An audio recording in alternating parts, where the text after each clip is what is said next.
ಎಲ್ಲ ನನ್ನ ಕನ್ನಡ ತಾಯಿ ಮಕ್ಕಳಿಗೆ ನಮಸ್ಕಾರ. ಇವತ್ತಿನ ಮಿನಿ ಬ್ಲಾಗ್ಗೆ ಸ್ವಾಗತ. ಇವತ್ತು ಬೆಳಗ್ಗೆ ಎದ್ದು ಹೊರಗಡೆ ಬಂದ್ರೆ ಕಪಲ್ಸ್ಗಳು ಬೆಂಕಿ ಕಾಯ್ತಿದ್ರು.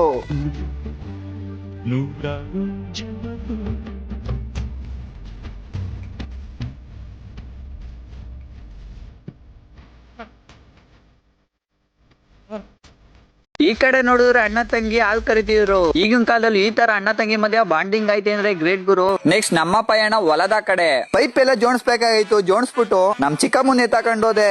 ನಿಮ್ಮ ಅಮ್ಮನ ಪಿಂಡ ಯಾವ ಬೋಳಿ ಮಗನಿಗೆ ಅರ್ಥವಾಗುತ್ತದೆ. ಚಿಕ್ಕಮ್ಮ ಅಂದ್ರೆ ನೀವು ತಪ್ಪು ತಿಳ್ಕೊಬೇಡಿ, ನಾವು ಶಾರ್ಟ್ ಫಾರ್ಮ್ ಆಗಿ ಜೆಟ್ನ ಚಿಕ್ಕಮ್ಮ ಅಂತ ಕರಿತೀವಿ. ನಮ್ ಚಿಕ್ಕಮ್ಮನ ಏನ್ ಇವತ್ತು ಫಿಕ್ಸ್ ಮಾಡ್ದೆ, ಯಾಕೆ ಇವತ್ತು ಡಲ್ ಆಗಿದ್ಲು. ಇರೋದು ಒಂದೇ ಸೊಲ್ಯೂಷನ್, ನಮ್ ದೊಡ್ಡಮ್ಮನ ಎತ್ತಾಕೊಂಡೋದೆ. ಎತ್ತಾಕೊಂಡು ಹೋಯ್ತಾ ಇರತ್ತೆ ನಮ್ಮ ಮನೆ ದೇವರಾಣೆ, ಎತ್ತಾಕೊಂಡು ಹೋಯ್ತಾ ಇರತ್ತೆ ಹಾಗಂತ ಹೇಳ್ಕೊಂಡು ನಮ್ ದೊಡ್ಡಮ್ಮನ್ ಫಿಕ್ಸ್ ಮಾಡ್ದೆ. ನಮ್ ದೊಡ್ಡಮ್ಮ ಇವತ್ತು ಫುಲ್ ಸ್ಟಡಿ ಆಗಿದ್ಲು.